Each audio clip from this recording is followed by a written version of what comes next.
좋아요와 구독 눌러주세요. 암행어사 출동요! 어디? 암행어사가 어디 있어요? 오늘 만나볼 주인공이 암행어사 하면 떠오르는 인물입니다. 바로 박문수! 암행어사는 나쁜 탕마놀이를 혼내주는 사람, 맞죠? 잘 알고 있네요. 어사는 왕의 명령을 받고 지방으로 내려가서 중요한 문제를 해결하는 관리를 말합니다. 박문수는 조선의 21대 왕 영조에게 어사로 임명받죠. 어사 박문수가 어떤 활약을 했는지 조선시대로 떠나보지요. 백성을 괴롭히는 자 용서할 수 없다. 나 박문수 백성만을 바라보며 백성을 위해 살겠다. 어느 조용한 밤, 이 한 마을을 지나고 있었던 박문수. 갑자기 시끄러운 소리가 들립니다. 이 소리가 나는 곳으로 이 눈을 돌린 박문수는 깜짝 놀랐죠. 방 안에서 한 노인이 청년을 죽이려고 하고 있는 거예요. 멈추시오! 놀랍게도 그 노인은 청년의 아버지였습니다. 노인이 아들을 죽이려고 했던 이유는 너무 충격적이었어요. 마을에서 영향력을 행사하던 천 씨가 노인의 며느리를 빼앗아 결혼하려고 하니까 너무 억울해서 자기 아들과 함께 죽으려고 했다는 슬픈 사연이었습니다. 그 못된 결혼식에 들이닥친 박문수! 그 이웃 천 씨를 크게 혼내주고 노인의 억울함을 풀어줍니다. 이외에도 어사 박문수와 관련된 이야기는요, 무수히 많습니다. 이 이야기들이 실제로 있었는지는 알 수는 없어요. 백성들 사이에서 살이 보태지고 또 보태지고 많은 이야기가 생겨났거든요. 박문수가 백성의 억울함을 해결해주는 이야기가 계속 생겨나는 것은 그만큼 박문수가 백성 사이에서 인기가 많았다라는 의미겠죠. 박문수는 백성의 영웅이었군요. 당시 조선의 백성들은 매우 힘들었어요. 계속되는 그 가뭄과 흉년으로 배고픔에 시달려야 했거든요. 백성을 살펴야 될 수령들은 백성들을 수탈하면서 제 배만 채우고 있었죠. 영조는 바로 이런 백성들의 고통을 해결하기 위해 박문수를 어사로 임명했던 겁니다. 보통 어사는 왕의 신임이 두터운 사람이 임명되거든요. 박문수는 백성을 위한 마음이 누구보다 크고 일도 참 잘했기 때문에 어사로서 제격인 인물이었습니다. 박문수는 어사로 내려간 마을에서 불법을 저지르는 수령, 사또들을 잡아냅니다. 가차없이 파직시키죠. 우와, 속이 다 시원하네요. 백성들은 환호합니다. 박문수는 어사로 내려간 마을에 극심한 흉년이 드니까 자신이 갖고 있는 곡식을 백성들에게 내어줍니다. 궁궐에 있는 대신들도 백성을 위해 재산을 내놓으시죠! 라고 제안도 합니다. 대신들이 거세게 반대하죠. 더 나아가 관리들의 녹봉, 월급 줄입시다! 라고 왕에게 건의까지 합니다. 박문수의 백성 사랑을 알 수 있는 일화가 있습니다. 박문수가 경상도 관찰사로 일하던 어느 날이었습니다. 이 포항 앞바다에 생활 도구들과 관이 막 떠내려오는 거예요. 바닥을 덮을 정도로 엄청나게 많은 양이었다고 합니다. 박문수는 딱 이걸 보고요, 북쪽에 큰 재난이 생겼구나 라고 직감합니다. 함경도에 홍수가 나서 떠내려온 것이다. 쌀 3,000석을 당장 함경도로 보내라. 박문수의 예상대로 북쪽 함경도에 큰 홍수가 나서 백성들이 고통받고 있었네요. 주변 사람들은 그 조정에 그 허락부터 구하시죠 라고 이렇게 말립니다. 왜냐면 박문수한테 문제가 생길 수도 있잖아요. 그러나 박문수는 절차보다 백성의 목숨이 더 중요하다고 생각했죠.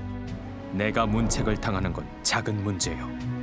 굶주린 백성을 구하는 건 큰 문제다. 박문수의 이 발 빠른 대처는 함경도 백성에게 큰 도움이 되었습니다. 박문수에게 은혜를 입은 함경도의 백성은 감사한 마음을 담아 비석을 세웠다고 하지요. 감동이에요. 박문수를 향한 이 백성의 지지가 늘어날수록 궁궐엔 박문수를 미워하는 대신들이 늘어납니다. 박문수가 바른 소리를 하니까 찔리는 사람들이 많았나 보네요. 박문수를 공격하는 사람들은 점점 늘어나죠. 결국 박문수는 모함을 받고 옥에 갇히기도 해요. 그런 박문수 뒤엔 든든한 지원군이 있었습니다. 바로 조선의 왕 영조였습니다. 박문수는 영조가 가장 믿는 신하이자 이 손발이 잘 맞는 파트너였거든요. 박문수와 영조의 인연은 영조 4년으로 거슬러 올라갑니다. 이인좌라는 사람이 영조를 몰아내기 위해 반란을 일으켜요. 충청도 청주를 점령하고 영조를 위협합니다. 바로 이 이인좌의 난을 진압하는 과정에서 박문수가 큰 공을 세우죠. 반란군이 진압된 후에도 이 반란 지역의 민심이 뒤숭숭합니다. 이때 박문수가 홀로 남아서 민심을 수습하는 일을 맡죠. 분노의 불씨가 남아있는 곳에 혼자 남는다? 이거 위험한 일이거든요. 그런데 박문수는요, 목숨 걸고 영조의 명을 수행합니다. 영조와 박문수는 닮은 점이 참 많아요. 영조는 왕이 먼저 절약해야 백성의 삶이 나아진다라고 생각했죠. 그래서 영조는 서민처럼 생활하는 왕이었습니다. 옷이 다 해질 때까지 입었고요. 곡식이 술을 만들 때 사용된 것을 문제 삼아가지고 술을 못 마시게 금주령 내리기도 합니다. 배고픈 백성이 너무 많은데 곡식으로 술을 만드는 게 말이 되느냐라고 판단했던 겁니다. 박문수도 영조와 같은 생각이었습니다. 백성을 위해선 나라 살림을 아껴 써야 한다고 생각했죠. 나라 재정을 아끼는 방법에 대해 연구한 끝에 그 내용을 책으로 만들기도 합니다. 영조와 박문수는 같은 목표를 향해 걸어가는 동반자였죠. 어떻게 하면 백성의 삶이 나아질까? 둘은 머리를 맞댑니다. 박문수는 백성을 위해선 군역 문제를 해결해야 한다고 생각했죠. 군역이란 성인 남자가 군대를 가서 나라를 지키는 의무를 말합니다. 그런데 남자가 모두 군대를 가버리면 집안의 생계가 어려워질 수 있으니까 군대를 가는 대신에 면포를 세금으로 내게 해요. 군역 대신 내는 면포를 우리는 군포라고 합니다. 남자 한 명당 2필의 군포를 내야 했습니다. 그런데 군포를 내는 게 이 백성들한테 엄청난 부담이에요. 그 한 필을 만들어 내려면 열흘 내내 면포 짜는 일을 해야만 합니다. 농사일도 멈춘 채 말이죠. 심지어 군역 대상이 아닌 아기들, 이미 죽은 사람, 이런 사람 목까지 내야 되는 부작용이 생겨나기도 합니다. 공포의 부담을 못 견디고 도망가는 백성들이 늘어나니까 도망간 사람 대신 그 옆에 살고 있는 이웃이 또 대신 내게 해요. 내야 할 군포의 수가 계속 늘어나겠군요. 군포 외에 다른 세금도 내야 됐으니까 백성들의 고통이 얼마나 컸겠어요. 그런데 양반은 군역의 의무가 없어요. 오롯이 군역은 힘없는 백성들의 몫이었습니다. 불쌍한 조선 백성. 영조는 군역으로 인한 백성의 고통을 잘 알고 있었죠. 이 해결 방안으로 균역법을 시행합니다.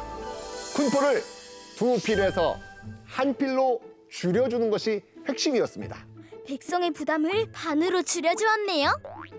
하지만 박문수는 이 균역법에 대해 강한 불만을 표현합니다. 왜요? 전부를 줄이자고 한 것이지 한 필만 감하자는 것이 아니었으며 크게 변통하자는 것이었지 조금만 바꾸고자 한 것은 아닙니다, 전하.